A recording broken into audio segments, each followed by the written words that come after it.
So after leaving Belize, I just had to come back home to Jamaica. So I'm back home in Jamaica. I'm in Montego Bay, and of course, you know, it is CHA going on, and I'm speaking with now the president. We just left one president of the association there in Belize, so and a counterpart. So we're speaking to his counterpart here now in Montego Bay, Jamaica. We're speaking to Robin to make sure, always Robert Russell, president of the Jamaica Hotel and Tourist Association. Robin, welcome to Teddy Miller Live. Welcome to Flex TV.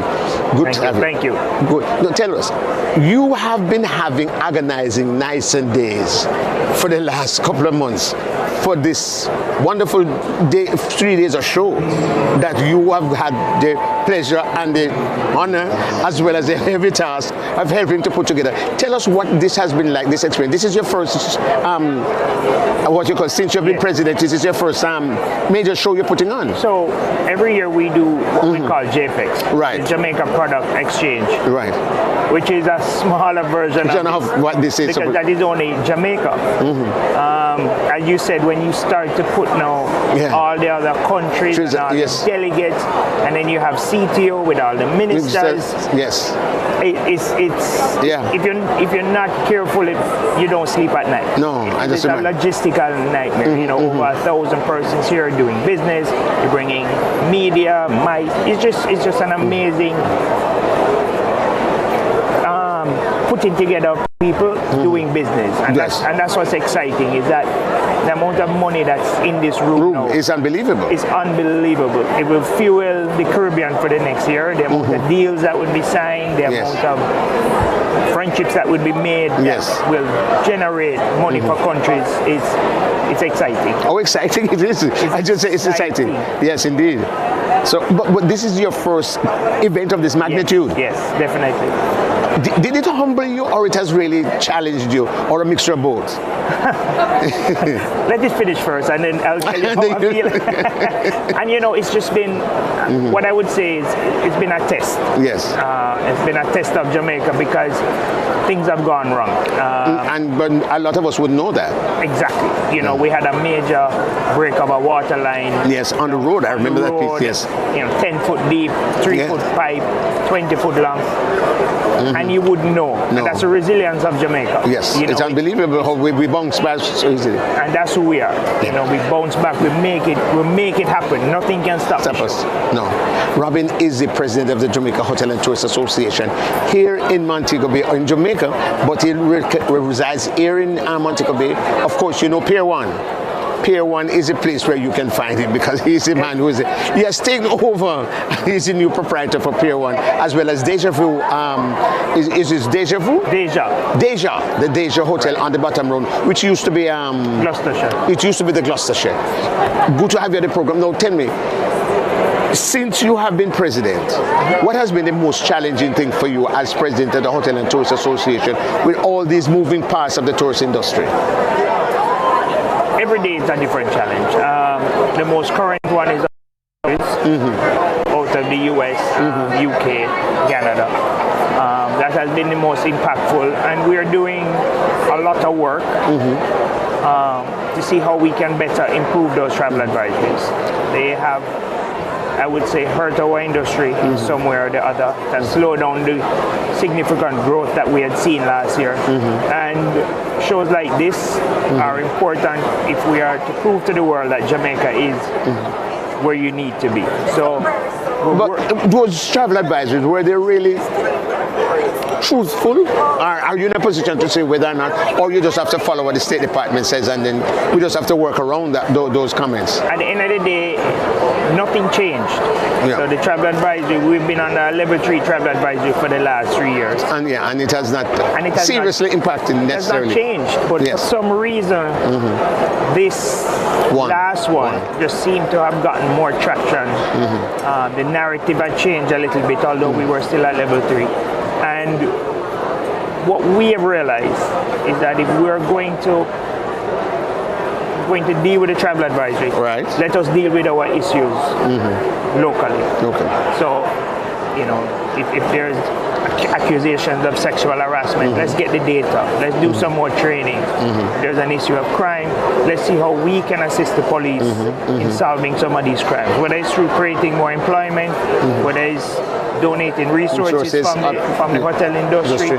So let's see how we can fix our problems as a nation and as an industry to make it better. That these travel advisories have to go away. Yeah, we have to take them seriously. We have to take them. So as president, then you're looking at chairing, if possible, a task force, a joint task force that will be able to look at all of this critically and to see the kind of resolutions that you can. Well, we already have that task force in place. Yes.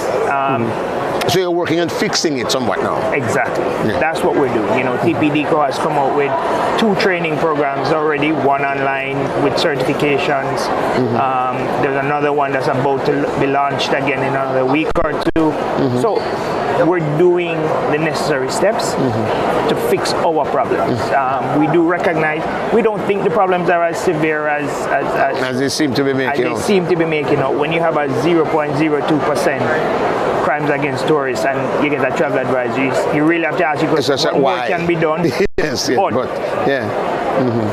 we're going to become the place to be if you're coming to the Caribbean. The task, you're a 1-year chairman. Do you see yourself going back for another year or 2? Not 2, maybe another. So yes, another year. Another year, fine. It's kind of a gentleman's agreement that when you become DHA president, it's a 2 year. At least it's a 2 year. It's hard to accomplish anything in a year. And when does it mean that as chairman, you have to divorce yourself from your own property in order to be able to give more to the wider industry and the wider everybody else? No. Because it is not a paid position. It's not a paid position. So it is it's a volunteer position that we take very seriously though. And it does take up a lot of your time. But we do it willingly and we do it because we love the industry. And we're going to do what we can to fix it. Now, to disassociate myself from who pay my bills. That's a very difficult one to answer. Yes. Really, we're talking to Robert Russell. Robert Russell is the president of the Jamaica Hotel and Tourist Association. Just before you go, you have been involved both in the different business life of Montego Bay, and you also have a lot of friends politically on both sides of the fence. Do you see the whole political discussion and discourse that is presently warming up affecting the industry in any way whatsoever? No. I can categorically say no. Long past are the days when elections disrupt the business of Jamaica. I think both political parties have matured to a level where elections are heated. Yes, but verbally heated. Verbally heated. They're contested, but thanks to the EOJ, and again thanks to the political parties for being responsible and mature. Yes. That it doesn't affect you again. You can have an election in Jamaica, and you won't know. You can have a whole campaign period, and it seems more like a party than an election. I mean, when you look at even some pictures of the last election, you're not sure which party was having the party because you have the green and the orange, and they were all together, and them laughing and chatting and working together, which is what elections are.